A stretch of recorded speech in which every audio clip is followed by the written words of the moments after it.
ইতিহাস কাকে বলে এই নিয়ে অনেকের মনে অনেক প্রশ্ন রয়েছে।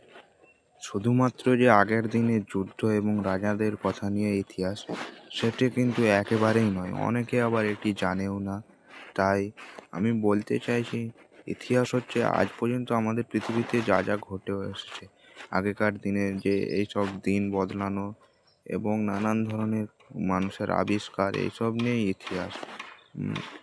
আর এই ইতিহাস আসলে একটি মানুষের জীবন কাহিনী, অর্থাৎ আমাদের জীবন কাহিনীকেই তুলে ধরে।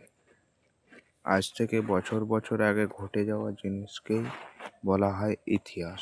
আর এই ইতিহাস হচ্ছে, অনেকে মনে করে যে শুধুমাত্র রাজা মহারাজাদের জীবনী ইতিহাস। এই ইতিহাসে যেমন রয়েছে ডাইনোসর, আর তারপর রয়েছে আমাদের পৃথিবীর নানান অলৌকিক ঘটনা, মানুষের নানান ধরনের আবিষ্কার, যেমন আগুন আবিষ্কার, তারপর আমাদের মানুষের চাষবাস শেখা, তারপর রাজা মহারাজাদের যুদ্ধ এবং আগেকার দিনে মানুষের জীবন কাহিনী, এই এই সবকে নিয়ে আমাদের তৈরি হয়েছে ইতিহাস। আর তোমাদের যদি এই ভিডিওটা ভালো লেগে থাকে তাহলে লাইক, কমেন্ট এবং শেয়ার করো আর সাবস্ক্রাইব করে দিও।